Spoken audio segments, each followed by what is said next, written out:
Hello, and thanks for joining us. From a country where superstition and signs are watched closely, an inauspicious start to the one-year countdown to the 2008 Olympics. China moving quickly over the past 24 hours to divert the glare of the spotlight cast by 3 Canadian human rights activists.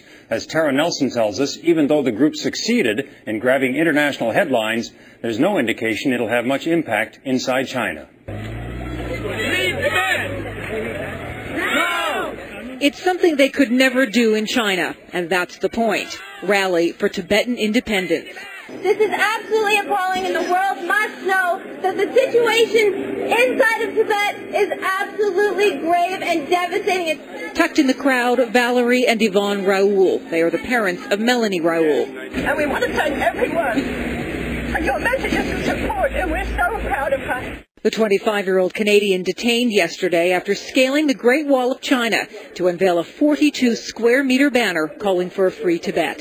She doesn't believe in violence, she doesn't believe in military action, but she believes that we can make our views known and that we can do things which are equally courageous by completely pacific forms. 32-year-old Sam Price was also detained, and then today... This is probably our last post from Beijing.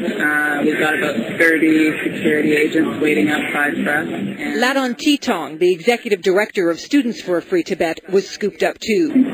Titong was in Beijing posting blogs about what the group calls China's propaganda campaign leading up to the 2008 Olympics. 8 protesters in all were held and then mysteriously quickly flown to Hong Kong and released. Being trailed and followed by all these plainclothes people and in the night, not knowing whether they were coming into the hotel room, all of that stuff really sort of does your head in after a while. It seemed to just be gunning to get us out of there before that big celebration happened in the capital.